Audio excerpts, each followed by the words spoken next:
ఈరోజు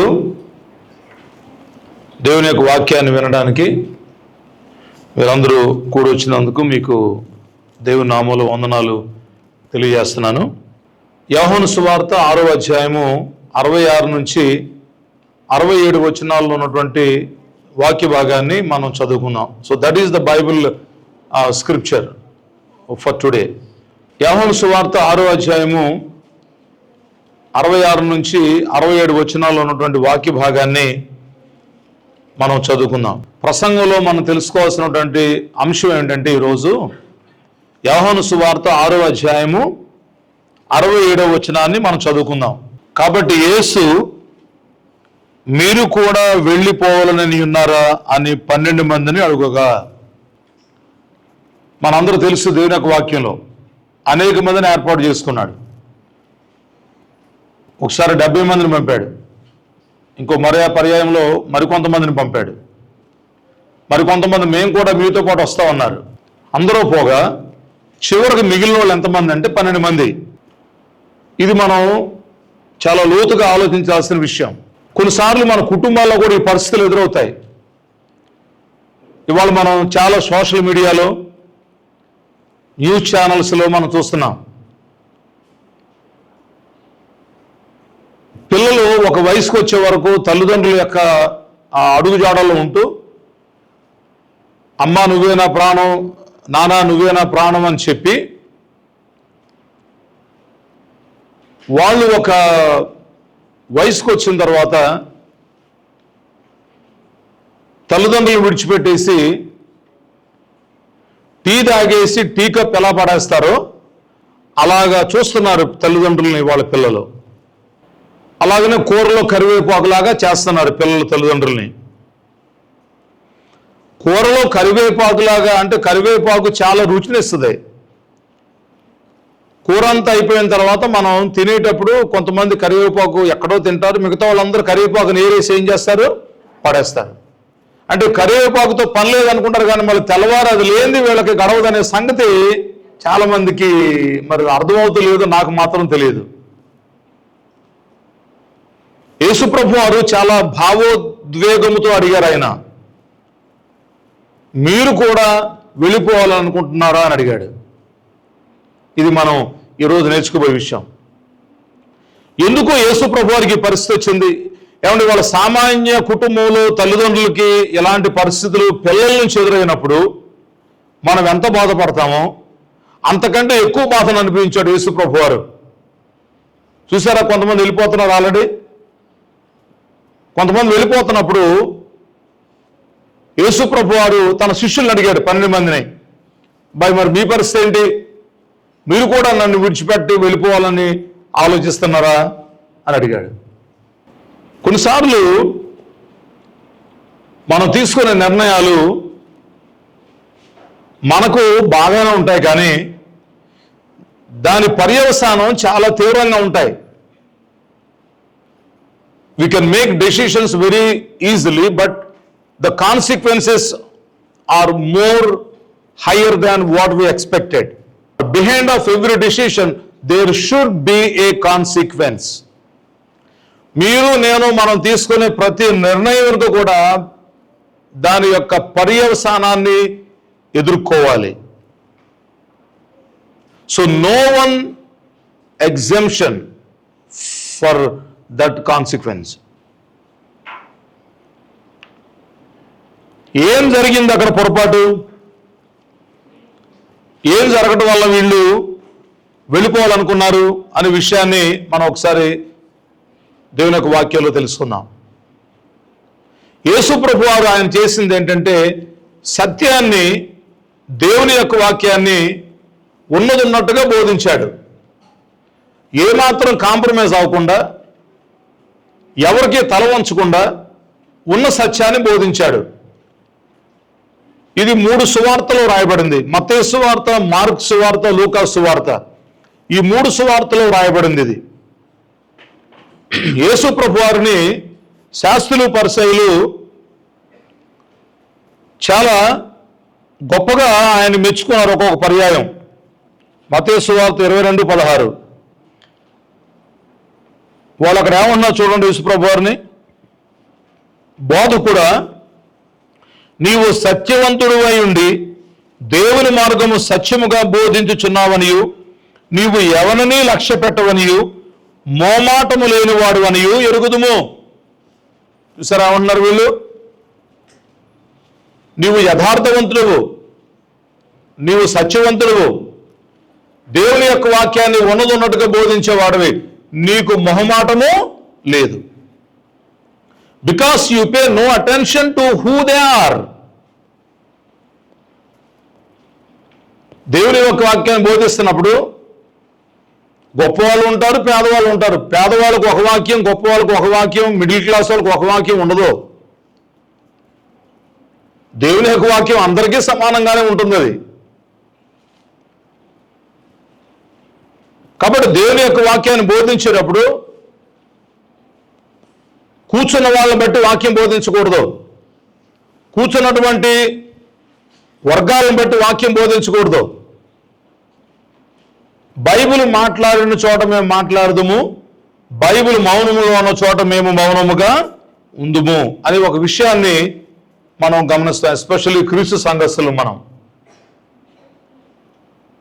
సువార్తికుని యొక్క ultimate goal ఏంటంటే, అంటే సువార్తికుని యొక్క లక్ష్యం ఏంటంటే, దేవుని యొక్క వాక్యాన్ని బోధించేటప్పుడు మనుషుల యొక్క మెప్పును అతను చూడకూడదు. The preacher ultimate goal was God's approval rather than human acceptance. ఇది చాలా ప్రాముఖ్యమైన సంగతి. గలతీయులకు రాసిన పత్రిక 1వ అధ్యాయం 10వ వచనంలో పౌలు గారు అక్కడ ఏం చెప్పారంటే, నేను మనుషుల దయను సంపాదించుకొని కోరుచున్నానా?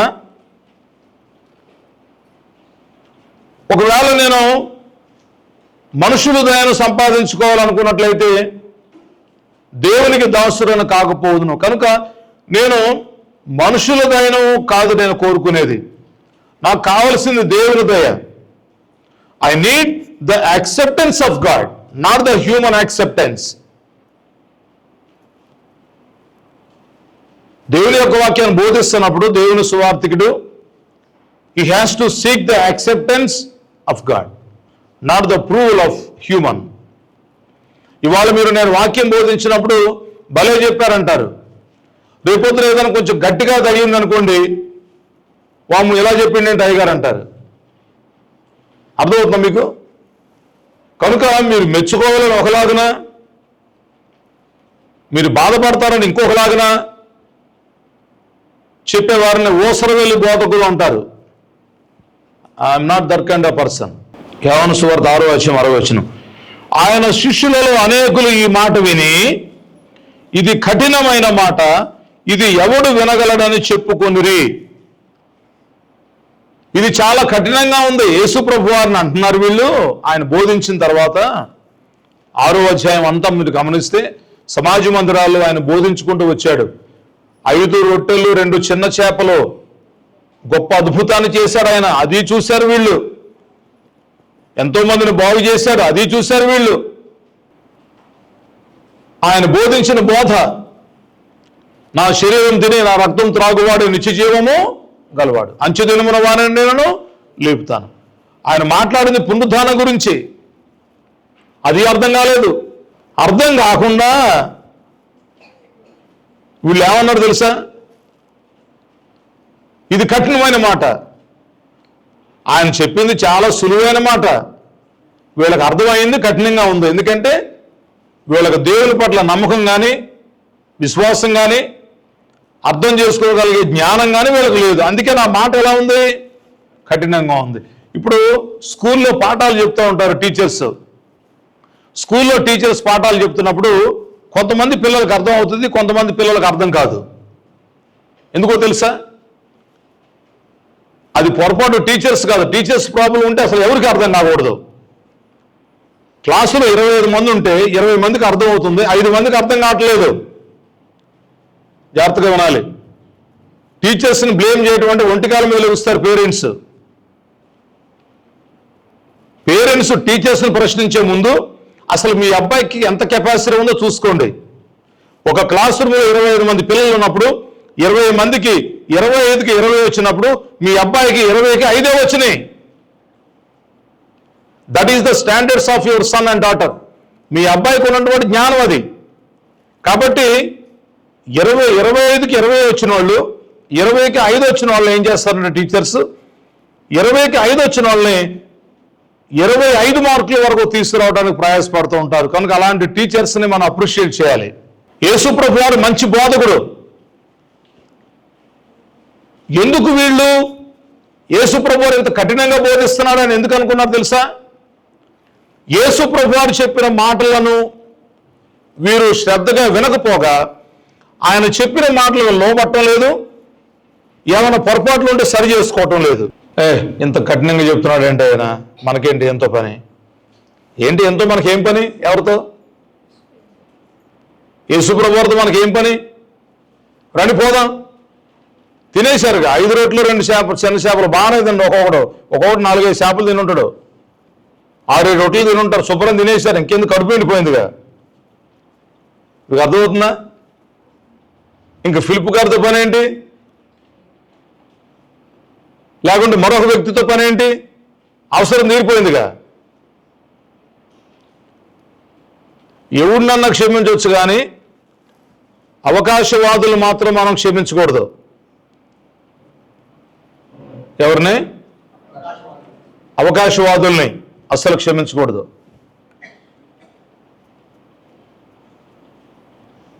కొన్నిసార్లు అవసరమైతే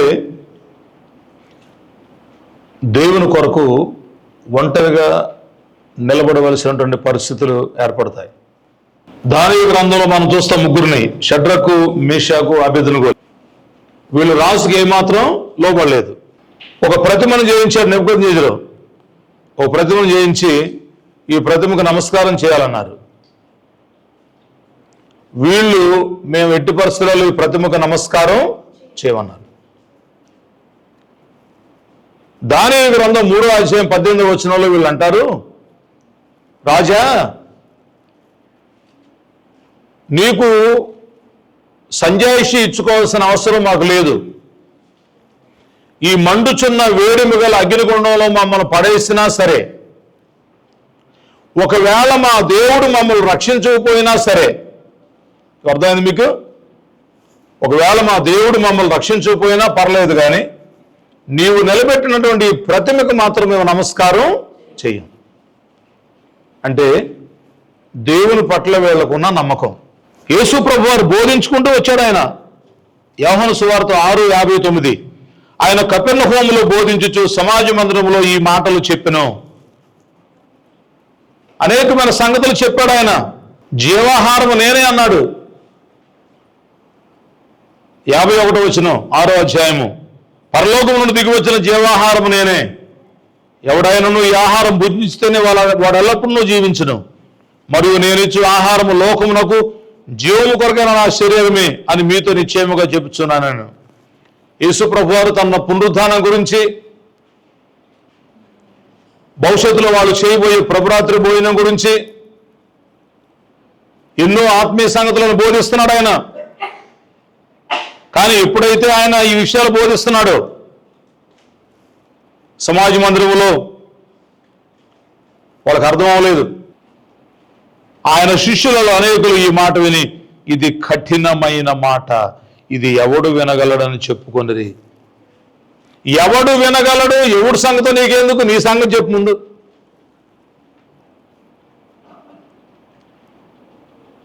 ఇక్కడ చాలా మంది పోనోళ్ళు వస్తారు, కొంత రోజులు చేస్తారు, కొంత రోజులు పోతారు, ముఠా బ్యాచ్లు వస్తూ ఉంటారు. చాలామంది వచ్చి అంటారు, అయ్యగారు మరి ఇలాగ అంటున్నారు, మరి ఎలాగా అంటున్నారు. వాళ్ళ సంగతి కాదు, నీ సంగతి చెప్పు ముందు. ఎవరి సంగతి? నీ సంగతి చెప్పు. నువ్వు ఉండాలనుకుంటున్నావా, వెళ్ళిపోవాలనుకుంటున్నావా? వీడి సంగతి గురించి ఆలోచించరు. ఒక 4-5 వేసుకొస్తారు వీడి చుట్టూ. అర్థమవుతుందా? ఆడు సుబ్బారావు వెంకయ్య సంగతి నీకెందుకు? నీ సంగతి చెప్పు.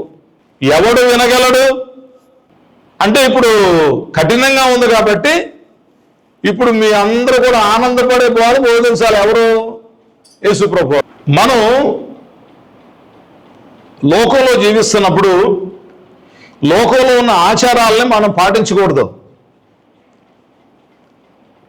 ఒక్కొక్క రాష్ట్రానికి ఒక్కొక్క కల్చర్ ఉంటుంది, ఒక్కొక్క దేశానికి ఒక్కొక్క కల్చర్ ఉంటుంది. సంస్కృతులు నాగరికతలు మారుతూ ఉంటాయి. భారతదేశంలో ఒకలా ఉంటుంది మన కల్చరు, ఆఫ్రికాలో ఒకలా ఉంటుంది, అమెరికాలో ఒకలా ఉంటుంది, లండన్లో ఒకలా ఉంటుంది. కానీ భారతదేశంలో ఉన్న బైబిల్ ఒకలా ఉంటుంది,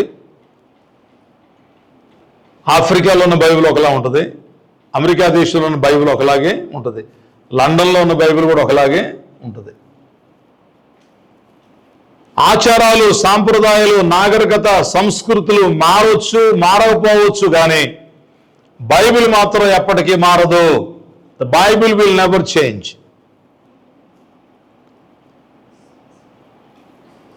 రోమీయులకు రాసిన పత్రిక 12వ అధ్యాయము 2వ వచనం.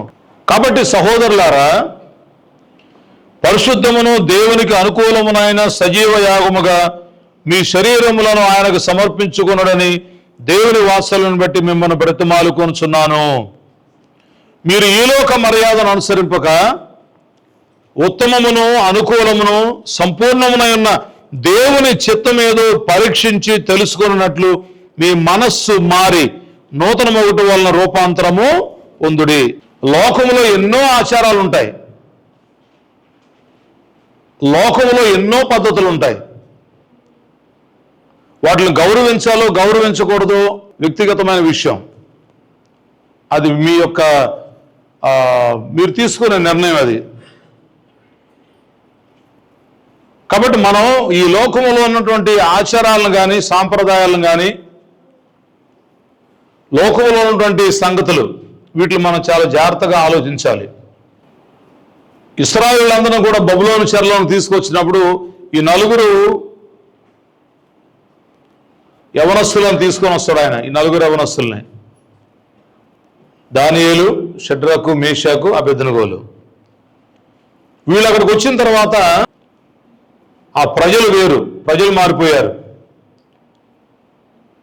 దేశం మారిపోయింది, భాష మారిపోయింది, భోజనం మారిపోయింది, బట్టలు మారిపోయినాయి. కానీ దేవుని మీద వీళ్ళకున్న నమ్మకం మాత్రం మారిపోలేదు.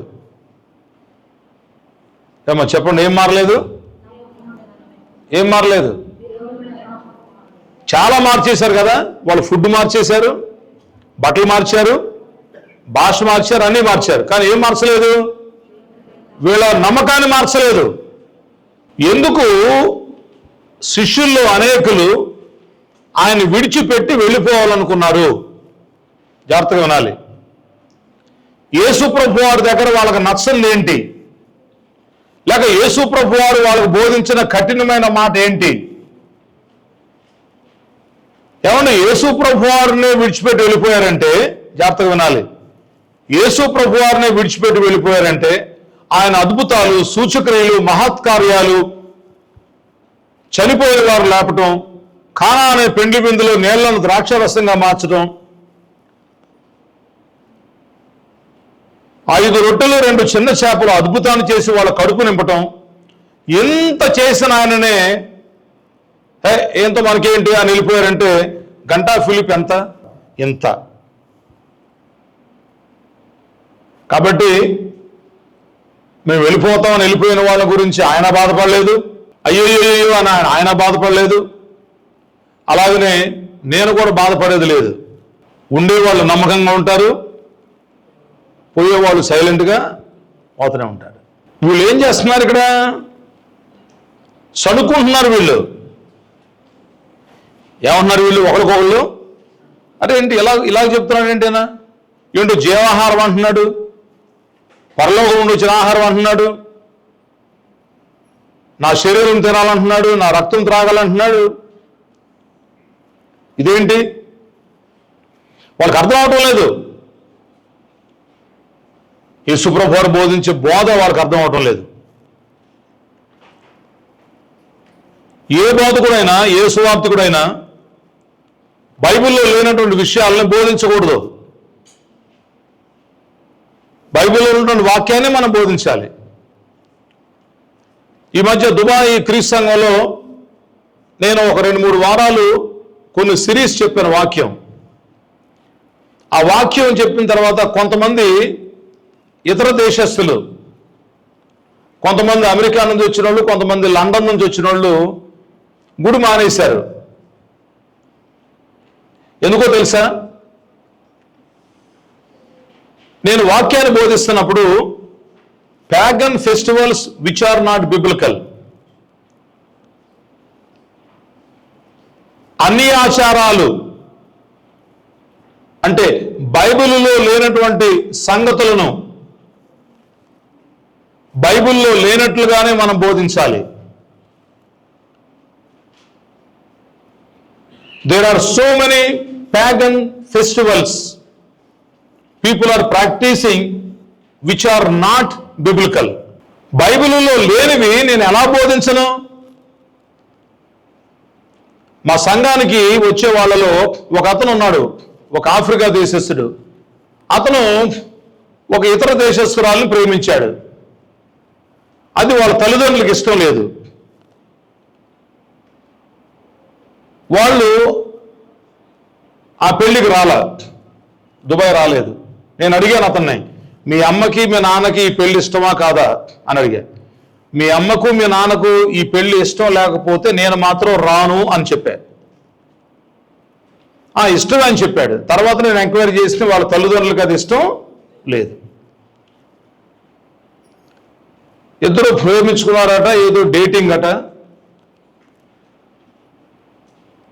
బైబిల్లో ఎక్కడ కూడా డేటింగ్ అనే పదం లేదు. వ్యాలంటైన్స్ డే, ఏదో ఇది వ్యాలంటైన్స్ డే అంటే ప్రేమికుల రోజు. ఇక్కడ మన బైబిల్ స్కూల్ విద్యార్థులు ఉన్నారు, టీచర్స్ కూడా ఉన్నారు. బైబిల్లో ఎక్కడన్నా డేటింగ్ గురించి చెప్తుందా? బైబిల్లో డేటింగ్ గురించి చెప్తుందా? పోనీ బైబిల్ ఎక్కడన్నా వ్యాలంటైన్స్ డే చేయండి అని చెప్తుంది ఎక్కడన్నా? పోనీ ఫ్రెండ్షిప్ డే చేయమని చెప్తుందా? లవర్స్ డే చేయమని చెప్తుందా? మదర్స్ డే చేయండి అని ఉందా? ఫాదర్స్ డే అని ఉందా? వైఫ్స్ డే అని ఉందా? హస్బెండ్ డే అని ఉందా? మిమ్మల్ని అడుగుతున్నాను, ఉందా? ఉందా? ఉందా? ఉండి నేను చెప్పకపోతే మీరు నన్ను నిలదీయండి. కానీ లేని దాన్ని నేను ఉందని ఎలా బోధించను? కాబట్టి ఒరే, నువ్వు అమ్మా నాన్నలు చెప్పకుండా పెళ్లి చేసుకుంటున్నావేంటి, డేటింగ్లు అవి ఇవి ఏంట్రా బాబు అంటే ఆడికి బాధ కలిగి గుడి మానేసిండు. నేను డేటింగ్ల గురించి చెప్పకూడదట. చూడండి, ఇది ఏ దేశంలో ఉండే కల్చర్ ఆ దేశంలో ఉంటుంది. ఒకవేళ డేటింగ్ అనేది నీకు అనుకూలంగా ఉందనుకో, నీ దేశంలో నువ్వు చేసుకో. భారతదేశంలో మాకు డేటింగ్ లేదు. డేటింగ్ అంటే ఏంటి చెప్పనమ్మా? ఒక యవనస్తురాలు ఒక యవనస్తుడు అమ్మా నాన్న తెలియకుండా కాఫీ షాపులో టీ షాపులో కలుసుకొని, తల్లిదండ్రులు తెలియకుండా కలుసుకొని అక్రమంగా శరీర కోరికలను తీర్చుకోవడానికి వాడుకునే పదం డేటింగ్. మరి నాకు తెలిసి మన భారతదేశంలో అలాంటి ఎక్కడా నేను చూడలే. నాకు తెలిసి నేను ఎక్కడ చదువుకోలేదు, నేను ఎక్కడ వినలేదు, కాబట్టి నాకు తెలియదు. ఇతర దేశాల్లో ఉన్నాయి. ఈవెన్ అమెరికా దేశంలో కూడా కొంతమంది డేటింగ్ని ఒప్పుకోరు. నాకు తెలిసినటువంటి ఒక వ్యక్తి ఉన్నాడు సన్ గార్డెన్లో, ఓస్బార్న్ అని నా ఫ్రెండ్. అతను 3 ఆడపిల్లలు. అది 2009వ సంవత్సరం. నేను అమెరికా వెళ్ళిన కొత్త. నాకు తెలియదు కదా డేటింగ్ అంటే ఏంటి, నాకు తెలియదు. అసలు అమెరికా వెళ్ళిందే ఫస్ట్ టైం. నేను ఆయన అడిగాను, ఏంటి బ్రదర్ మరి డేటింగ్ అంటున్నారు ఏంటి అని అడిగితే అప్పుడు ఆయన చెప్పాడు, డేటింగ్ అంటే ఒక అమ్మాయి ఒక అబ్బాయి ఇష్టపడినప్పుడు వాళ్ళిద్దరూ కలుసుకుంటారు. వెరీ గుడ్, మరి అందులో తప్పే ఉందని అడిగా. టీ తాగుతారు, కాఫీ తాగుతారు, అందులో తప్పే ఉంది అమ్మా. కానీ అక్కడితో ఆగరట. అక్కడి నుంచి ఏం చేస్తారట వీళ్ళు డేటింగ్ అని? ఈ అమ్మాయి ఈ అబ్బాయి ఒకరినొకరు సెక్షువల్గా కలుసుకోవాలట. ఇదేమన్నా ఎద్దులు ఆవులు గేదెల? ఇది ఏంతదో ఏందో కనుక్కోవడానికి, ఇది వ్యవసాయానికి పనికొద్దో పనికిరాదో తెలుసుకోవడానికి ఏదైనా ఆవులు గేదెల?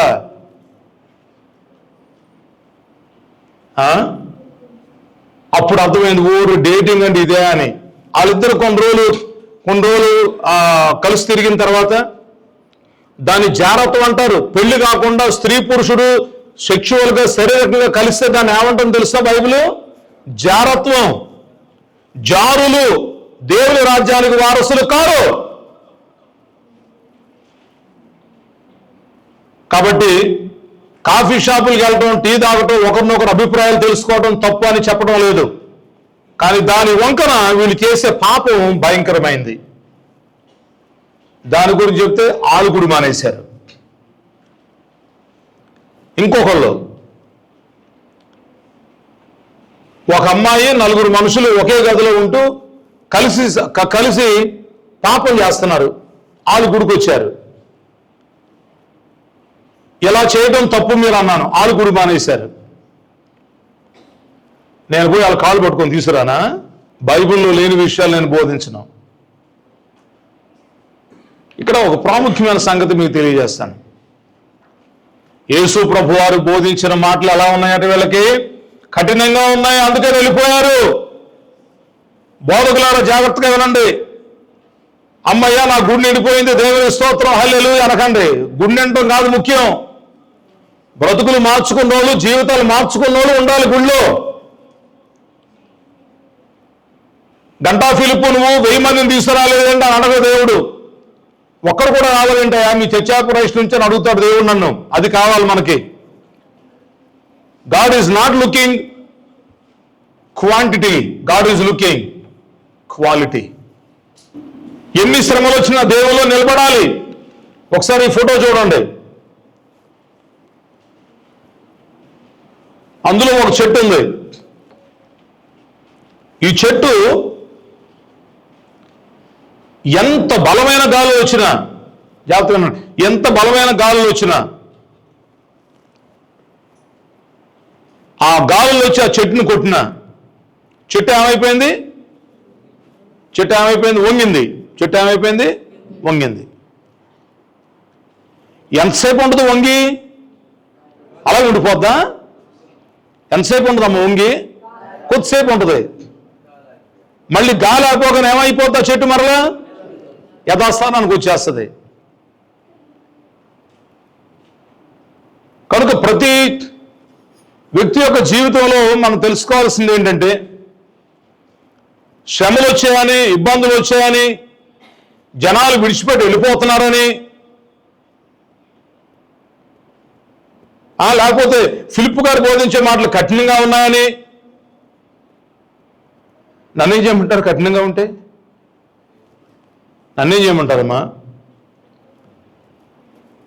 కొన్ని టానిక్లు ఇచ్చేవాళ్ళు, అరుకులు అంటారు మా కదమ్మా. మీకు బాగా అర్థం అవ్వాలంటే అరుకు ఏంటది? అరుకు అంటారు. కొన్ని తీయగా ఉంటాయి, కొన్ని మహా చేదుకుంటాయి. చిన్నప్పుడు ట్యాబ్లెట్లు వేసుకోవడం అంటే నాకు మహా కష్టం. మా నాన్న నోరు తీసి ట్యాబ్లెట్ని పెట్టి లోపల తోసాడు. వెనకాల ఒక దెబ్బ ఇలా నోరు పట్టుకొని ఓపెన్ చేసి లోపల తోసాడు, బయటకు వచ్చేసేది. అది చేదుగుండే ఏంటమ్మాయి. కానీ ఆ ట్యాబ్లెట్ వెళ్తేనే కానీ లోపల ఉన్న అనారోగ్యం. అలాగనే దేవుని యొక్క వాక్యం. యేసు ప్రభు వారు ఆయన శిష్యులతో మాట్లాడుతున్న విషయం ఒకసారి మళ్ళీ చదువుదాం. ఆయన శిష్యులు అనేకులు ఈ మాట విని, ఇది కఠినమైన మాట, ఇది ఎవడు వినగలరని చెప్పుకొనిరి. యేసు తన శిష్యులు దీని గురించి సణుగుకొనుచున్నారని తనకు తానే ఎరిగి వారితో ఇట్లనెను, దీని వలన మీరు అభ్యంతరపడుచున్నారా? 12 మందిని పిలిచాడమ్మా. అప్పటికే చాలా మంది వెళ్ళిపోయారు. అబ్బాయి మీరు కూడా వెళ్ళిపోవాలనుకుంటున్నారా అన్నాడు. ఏమన్నాడు? మీరు కూడా వెళ్ళిపోవాలనుకుంటున్నారా అన్నాడు. యేసు ప్రభు వారు ఎవరిని కూడా ఫోర్స్ చేయలేదు. జాగ్రత్త వినాలి. యేసు ప్రభు వారి యొక్క గుణం ఏంటంటే, ఆయన దగ్గర ఉన్న మంచి గుణాల్లో ఒక గుణం ఏంటంటే, Jesus does not force anyone to stay. మీరు ఇక్కడ ఉండండి అని ఎవరిని బలవంతం చేయలేదు. చాలామంది బైబిల్ స్కూల్ నేర్చుకోవడానికి ఒరిస్సా నుంచి, నార్త్ ఈస్ట్ నుంచి చాలామంది వచ్చారు. ఇక్కడికి వచ్చిన తర్వాత నెల రోజులకి 15 రోజులకి వాళ్ళ పద్ధతులు సరిగా లేకపోవటం వల్ల, వాళ్ళ అలవాట్లు సరిగా లేకపోవటం వల్ల, మీరు అలవాట్లు మార్చుకోండి అని చెప్తే, మా అలవాట్లు మేము మార్చుకోలేమన్నారు, మేము పోతామన్నారు, పోండి అన్నాను. నేను అసలు నాకు బలవంతంగా ఆపడం అంటే మహా చికాకండి. ఎవడన్నా నా దగ్గరకు వచ్చి పో అంటే వెళ్ళిపోమంటాను. పో అంటే నెక్స్ట్ మాట ఏంటి? తారా నేను. మన వంటోళ్ళు అయ్యగారు మేము వెళ్ళిపోతున్నారు, కూరగాయలు కోసేది ఆఫ్ చేశారండి, పోండి అన్న. సగం కోసారు, లేచిరండి అన్న, ఇక్కడ నుంచి అన్నాను, పో బయటకు పోవాలన్న. నాకు మీరేమన్నానమ్మా, నాకు బ్రతిలాటం అంటే ఇరిటేటింగ్. ఎవడైనా సరే నాకు మహా చికాకు. బలవంతంగా ఎవరిని కూడా మనం ఆపకూడదు. I don't like to force people to stay. I don't like to force people to stay. దేవుని కొరకు జీవించాలి అని అంటే మనకు కావాల్సింది ఏంటంటే, Jesus desires followers who stay out of passionate conviction, not blind obligation. చలించినటువంటి విశ్వాసము, అచంచలమైన విశ్వాసం అంటారు తెలుగులో. ఏమంటారు? అచంచలమైన విశ్వాసము. తర్వాత గుడ్డిగా నమ్మకూడదు మనం. యేసుప్రభు వారు ఎవరిని కూడా ఫోర్స్ చేయడు. జాగ్రత్తగానండి, మళ్ళీ చెప్తున్నానమ్మా, యేసుప్రభు వారు వెళ్ళిపోతాం అన్న వాళ్ళని బలవంతంగా ఎక్కడ ఆయన ఆపలేదు. దాని అర్థం యేసుప్రభు వారికి గర్వమా? ఏమండి, వెళ్ళిపోతున్నాళ్ళని బాబు ఉండండి, పర్లేదు రండి అని ఏమన్నా బ్రతిమలాడా? మాకు దుబాయ్ చర్చ్ ఆఫ్ క్రైస్ట్లో ఒక గ్రూప్ ఉంటుంది. ఆ గ్రూపులో ఎవరైతే వెళ్ళిపోయారో వాళ్ళని రేపు ఈ పాటికి గ్రూపులను తీసేస్తాం మేము. వాళ్ళు అంత స్పీడ్గా పోతే నేను మాత్రం తక్కువ తిన్నాను ఏంటి, నేను స్పీడ్గా తీసేస్తా. ఎవడు నువ్వు బెదిరించేది? నన్నా? నేను ఆరాధిస్తున్నాను ఆ దేవుణ్ణి. To whom you are threatening me or my saviour? To whom you are threatening? ఎవడా నువ్వు బెదిరించేది? ఎవరిని? అందుకేనంటాను, ఉండేవాళ్ళు ఉంటారు, పోయేవాళ్ళు పోతారు. ఈ మాట చాలా మంది బాధగా ఉంటుంది. ఉంటే ఉండే, నన్నేం చేయమంటావు? ఏమన్నా తప్పు అందులో? ఇప్పుడు మీరు ఆడవాళ్ళు ఉన్నారు ఇక్కడ 100 మంది, వాక్యం అయిపోయింది అంటున్నారు అని సగం మంది ఏమన్నారు? ఇటు చెప్పండి అయ్యగారు అట్టా అండి అంటారు. కొంతమంది ఏమైంది, బాగానే చెప్పిండు, ఏమైంది అంటారు. కొంతమంది మేము పోతున్నాం అన్నారు. అమ్మా అని మీ కాలు పట్టుకోనా ఏంటి? నేను అయ్యా అని మీ కాలు పట్టుకోనా? Never never ever. ఏ బోధకుడైనా సరే యేసుప్రభు వారిలాగే చేయండి. యేసుప్రభు వారు పొయ్యాలను బానిచ్చాడు, వీళ్ళనొచ్చి అడుగుతున్నాడు. ఎవరినాయి? 12 మంది అపోస్తలు మిగిలిపోయారు. చివరికి యేసు అంటున్నాడు, 67 వచ్చిన యోహాను సువార్త, కాబట్టి యేసు మీరు కూడా వెళ్ళిపోవాలని ఉన్నారా అని అడిగాడు. ఏమయ్యా పేతురు, యాకోబు, యోహాను, అంద్రియ, మీరు కూడా నన్ను విడిచిపెట్టి వెళ్ళిపోవాలనుకుంటున్నారా అని అడిగాడు. పాపం ఎంత బాధపడి ఉంటారండి ఆయన. ఒకసారి ఆలోచించండి, మీరు ఒకసారి ఆలోచించండి అమ్మా. లూకాసు వార్తలో మనకు తప్పిపోయిన కుమారుడు అనే ఒక చిన్న సంఘటన మనకుంది. మీ అందరూ తెలుసు, దాని గురించి చెప్పట్లా నేను. కానీ నా ఆస్తిలో నాకు వచ్చు వాటా ఇమ్మని తన తండ్రిని అతను అడిగినప్పుడు, తండ్రి కుమారుణ్ణి ఫోర్స్ చేసి నువ్వు ఉండు, లేకపోతే నేను ఊరుకోను, నేను తంతాను రా అని కింద పడేసి కొట్టాడు ఆ కొడుకుని. జాగ్రత్త వినాలి. నేను ప్రతి తండ్రికి ప్రతి తల్లికి నేను చెప్పే మనవి, చేతులెత్తి నేను చెప్పే రిక్వెస్ట్ ఏంటంటే, మీ అమ్మాయి కానీ మీ అబ్బాయి కానీ మీ మాట వినకుండా తిరగబడి, నేను ఈ అబ్బాయిని ప్రేమించాను, నాకు ఇతనిచ్చి పెళ్లి చేస్తున్నారా చస్తారా అని అంటే, లేదంటే మీ అబ్బాయి ఒక అమ్మాయిని ప్రేమించి ఈ అమ్మాయిని చేస్తారా చస్తారా అని అంటే, మీరు ఒకటే చెప్పండి, వాళ్ళు మీ మాట వినరు అని తెలిసిన తర్వాత వాళ్ళని ఏమీ అనకండి.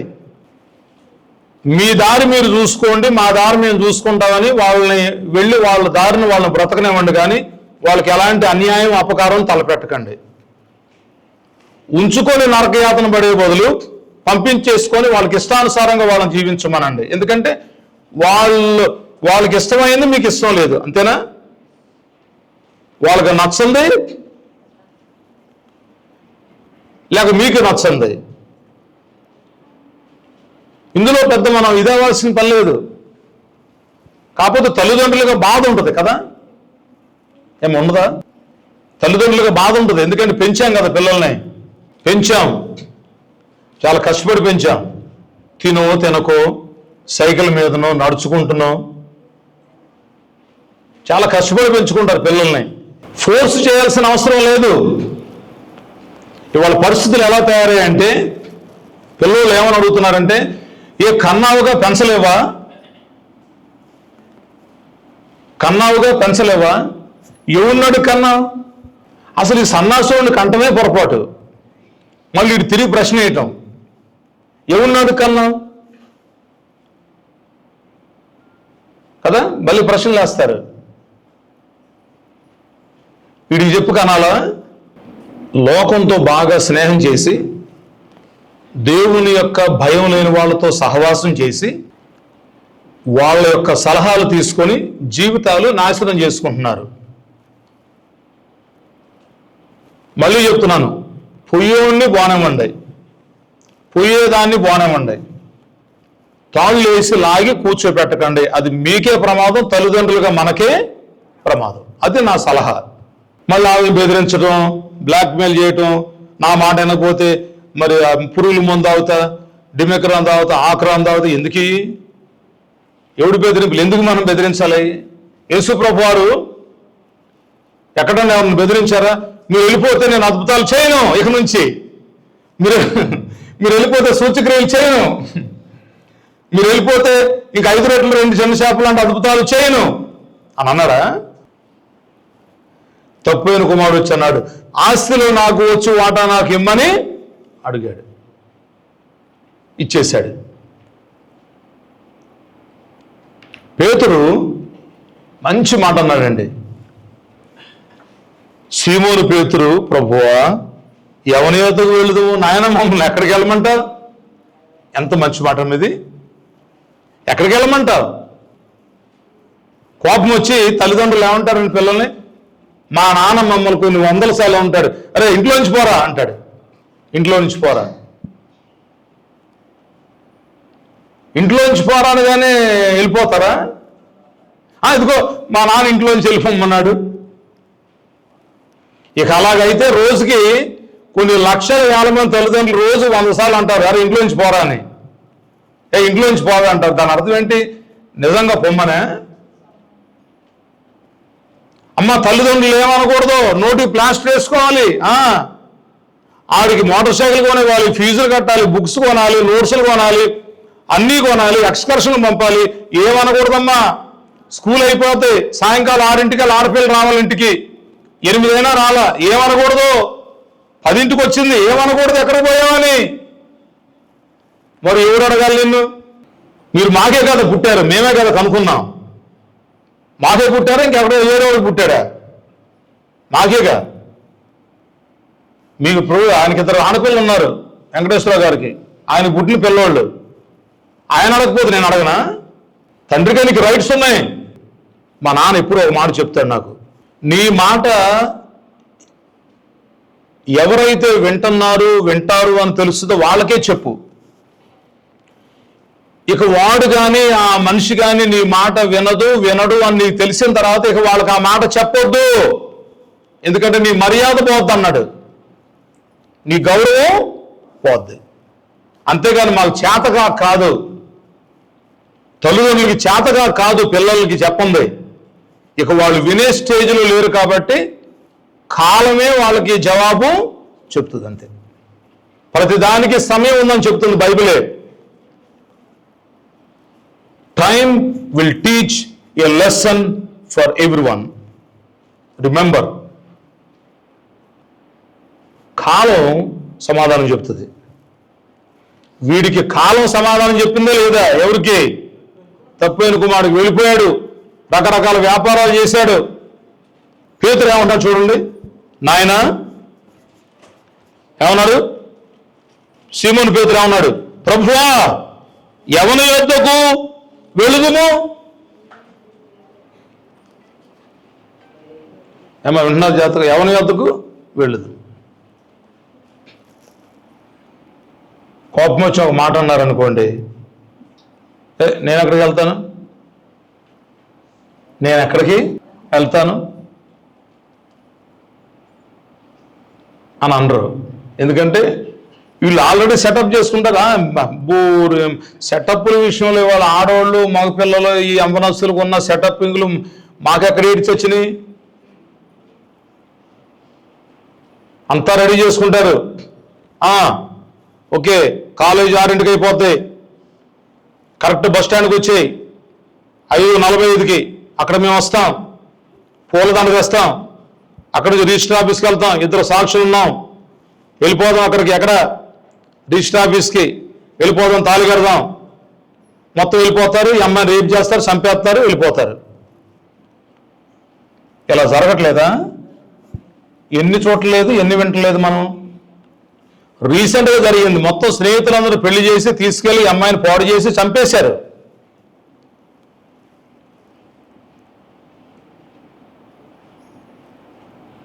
ఇప్పుడు ఉన్న సమస్యలు చెప్పనా?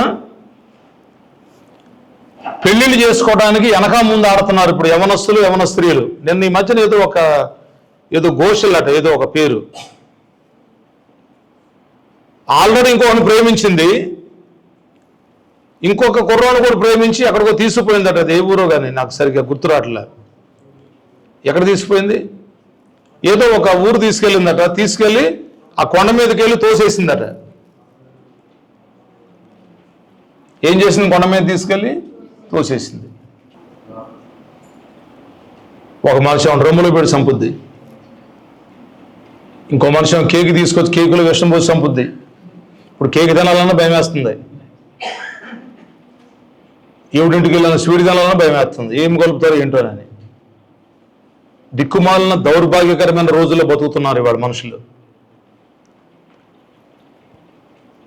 పేతురు ఒకే ఒక మాట చెప్పాడు, నాయన మేము ఎక్కడికి వెళ్తాం? నీవే నిత్య జీవపు మాటలు కలవాడు, నిన్ను విడిచిపెట్టి మేము ఎక్కడికి వెళ్ళాం. అది పేతురికి 12 మంది ఈ మిగతా శిష్యులకి దేవుని మీద ఉన్నటువంటి నమ్మకం. అలాంటి విశ్వాసం మనకు కావాలి. God is looking that kind of faith. Jesus, where would we go? You are the man of living, you have the living words, we don't want to leave you. నిన్ను విడిచిపెట్టి మేము ఎక్కడికి వెళ్ళిపో, ఎందుకంటే నీవే నిత్య జీవపు మాటలు కలవాడు. దేవుడి వాక్యాన్ని మనం వెనుకలో దీవించును గాక.